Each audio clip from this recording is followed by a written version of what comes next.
부동산 경매 종류에서 아마 지분 경매만큼 많이 낚이는 것도 없고 또 지분 경매만큼 짜릿한 것도 없어.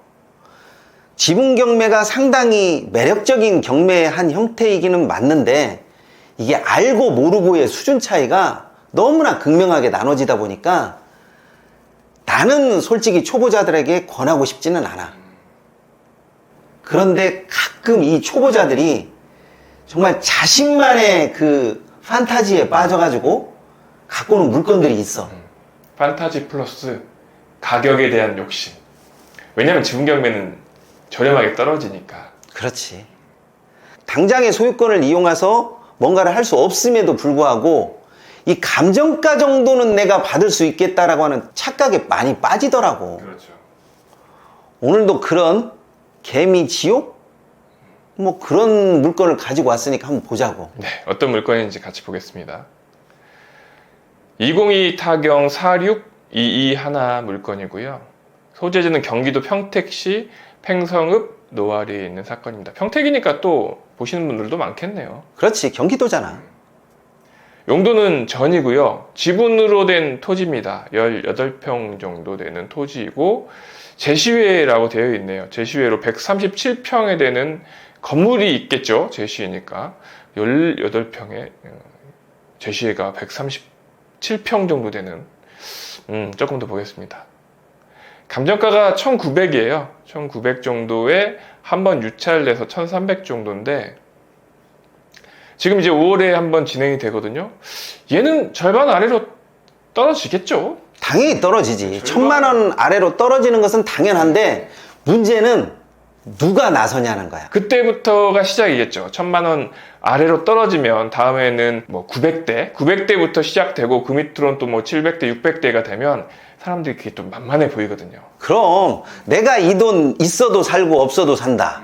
갑자기 내가 막 부자인 듯한 착각에 빠지기도 하고 어찌됐건 땅은 남는 거 아니야? 뭐 이런 식으로 해서. 그래서 이제 미리 저희가 이걸 해놓는 거죠. 이 영상을 보시거나 아니면 저희 회원분들은 이런 물건에 들어가지 말라고 미리 경고를 드리려고 지금 해놓는 거. 이게 좋은 물건이라고 하는 거 아닙니다. 자, 여기 이제 현황을 좀 보겠습니다. 본권 지상에 제시의 단독주택 및 창고가 10개 동이 소재한다. 이게 건물이 하나가 아니었어요. 아까 그 면적이. 그리고 법정지상권 성립 여지가 당연히 표시가 되겠죠. 제시의 물건이 있으니까. 그리고 농취증이 또 필요해.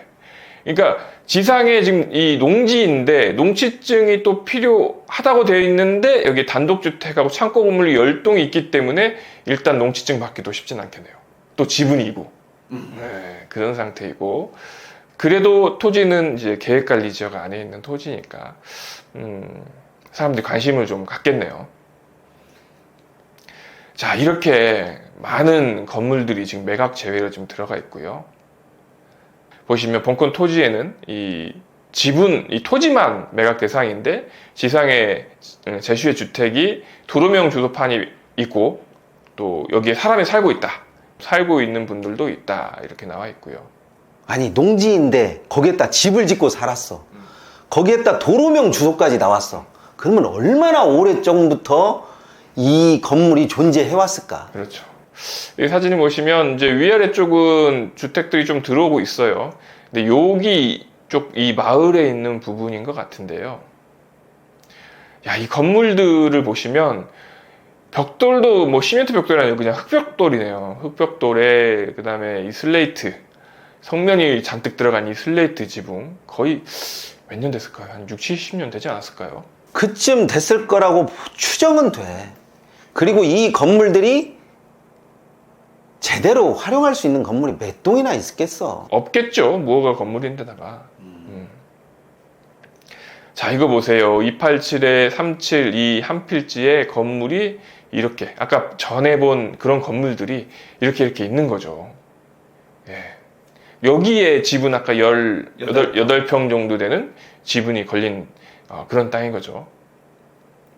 자, 이게 그 등기입니다. 공유자가 벌써 이 몇 명인가요? 제가 안 세봤는데 15분 정도? 16분 정도 되는 공유자가 또 있어요. 이게 지금 진행되는 물건이고 또 나에게 질문이 오는 것들이 있어서 내가 이 질문의 요지를 보면 저 공유자들 중에서 주민등록번호가 없는 분들이 있어. 여기 보니까 여기 맨 위에 한 분, 두 분, 그리고 중간쯤에 세 분, 이렇게 세 분 정도는 주민번호가 없네요. 이 주민번호가 없으면 어떤 생각이 들어? 주민번호가 없으면 저는 알고 있는데 말해봐. 어떤 생각이 드냐고요? 저는 알고 있습니다. 이 주민번호가 없는 거는 이분이 살아계시지 않을 확률이 높다는 거. 거기까지 생각하면 정말 고수인데 초보자들은 어떻게 생각하는지 알아? 저거 착오다. 잘못되어 있다. 원래 공유자가 빠져야 되는데 지금 잘못해서 들어가 있는 거다. 이렇게 생각을 해서 저 주민등록번호가 없는 사람들을 제껴. 제끼다 보니까 남아있는 공유자가 몇 안 돼. 많은데요? 아니 이 물건은 많지만 예를 들어서 한 3분의 1이나 한 4분의 1 정도 되는데 공유자가 한 2명 정도 저렇게 빠지게 되면 훅 줄어버리잖아. 그런 경우가 있죠. 이런 경우로 생각해서 되게 쉽게 뽑은다고. 근데 이 물건이 사망자라고 생각을 하면 그때부터 골치가 아프잖아. 그럼요. 이거 소송을 할 거야? 아니면 저 죽은 사람을 찾아갈 거야? 소송을 하려고 하면 저 물건 같은 경우에는 내가 직접 나서서 상속인에게 상속을 시켜야 돼. 그렇죠. 이것을 대위상속이라고 하는 건데 이 대위상속을 하는 게 그렇게 만만하지가 않습니다. 자, 그러면 다시 설명을 드리자면 이분들이 왜 주민등록번호가 없느냐. 우리가 이 등기에 부동산에 실명제가 된 게 1984년이거든요. 1984년 이후에 등기를 하시는 분들은 주민번호를 무조건 필수적으로 넣어야 되고요. 그 이전에는 필수가 아니었어요. 아이고. 그렇기 때문에 그 이전에 등기를 하신 분은 주민번호가 없을 수도 있고 있을 수도 있고 하지만 1984년 이후에 등기하신 분들은 주민번호가 있어야 되는 거예요. 그러니까 이분들은 아주 오래전부터 지금 이 땅에 같이 소유를 하고 있다는 뜻이죠. 주소만 봐도 여기는 평택군이잖아요. 아이고. 지금은 우리가 평택시잖아요. 그러니까 여기 평택군이라고 되어 있는 것부터가 아주 오래전에 시가 되기 전에 그때부터 등기가 되어 있던 분인 거죠. 여기도 평택군이라고 되어 있죠. 그래서 84년 이전에 있는 분은 주민번호가 없다. 그래서 나이가 꽤 많으신 분들이 확률이 많고 그렇게 생각을 하면 돌아가셨을 확률도 더 높다는 뜻인 거죠. 그러면 돌아가셨다라고 하는데 그러면 상속인들이 있을 거 아니야. 그렇죠. 근데 상속인들이 상속을 안 받았나? 이런 이제 공유 물건 같은 경우에는 상속이 제대로 안 됐을 수도 있고 상속을 받았어도 어차피 내가 소유권의 행사를 못하기 때문에 상속자들이 그냥 포기를 하는 경우도 있다. 포기라기보다는 그냥 어떤 행위를 안 한 거죠. 그냥 등기를 안 하고 있는 상태일 수도 있는 거죠. 그러면 이 물건을 내가 낙찰 받았다라고 해서 공유물 분할 청구 소송을 내가 들어간다라고 하면 저 사람들은 빼야 돼, 넣어야 돼? 넣죠. 일단 넣지만 피고가 사망을 했기 때문에 이제 특정이 안 되는 거죠. 그러면 이제 그 상속자들한테 다시 또 소송을 해야 됩니다. 내가 상속을 시켜서. 저도 한번 해봤는데 법원에서 보정명령이 나옵니다. 그러면 재적등본까지 떼가지고 저를 제가 상속을 시켜야 돼요. 그러면 하나, 둘, 세 분이면 자녀가 예를 들어서 둘만 쳐도 6명의 상속을 낙찰자가 시켜야 된다는 얘기네. 그렇죠. 그래서 지금은 15명이 지금 공유를 하고 있지만 나중 되면 20명이 될지 또 상속받으신 분이 혹시라도 돌아가셨으면 그 돌아가신 분의 또 자녀한테 또 상속을 시켜야 되거든요. 그렇게 하다 보면 제가 그 강의할 때 어떤 사례가 있는데 공유자가 3명에서 시작을 했거든요. 나중에 대위 상속을 시키고 소송을 진행하다 보니까 거의 3명이 한 18명? 이렇게 늘어나더라고요. 야, 이거 그러면 배보다 배꼽이 더 큰 경우네? 그렇죠. 18평 땅 어깨 짜고 시작했는데, 야, 이거 18년도 못 살게 생겼는데? 그렇죠. 이런 물건은 아무리 싸다고 해도 들어갔다가는 큰 낭패를 볼 수가 있죠. 농취증 문제에서 걸린다고 생각해서 농취증만 살짝 피하면 될 것 같아도 제가 볼 때는 아닌 것은 아닌 것 같아요.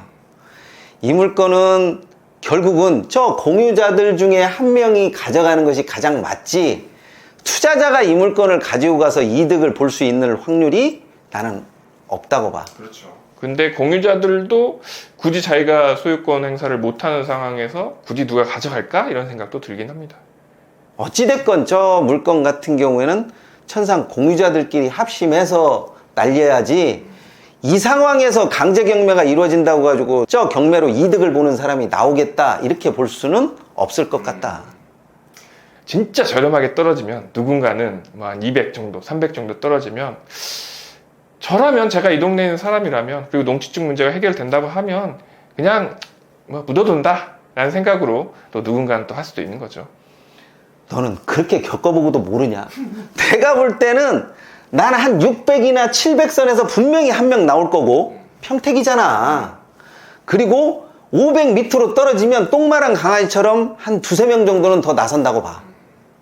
분명 나서서 이거 소송으로 해결을 보려는 사람이 나온다고 봐, 나는. 이거는 소송으로 해결될 게 아닌데. 될 게 아님에도 불구하고 꼭 이런 식으로 해서 이렇게 돈을 뜯기시는 분들이 나온다고 봐. 그렇죠. 그리고 또 우리한테 땅 팔아달라고 나온다고 봐. 난 그때는 난 그때는 무조건 도망가야지. 이런 거는 어느 누구도 해결을 쉽게 할 수도 없겠거니와 해결을 할라 치면 누군가는 울어야 돼. 그렇죠. 그렇기 때문에 굳이 나하고 그렇게 이권이 크게 걸려있지 않은 사람의 눈물까지 뺏어가면서 내가 이득을 취하고 싶은 생각은 없습니다.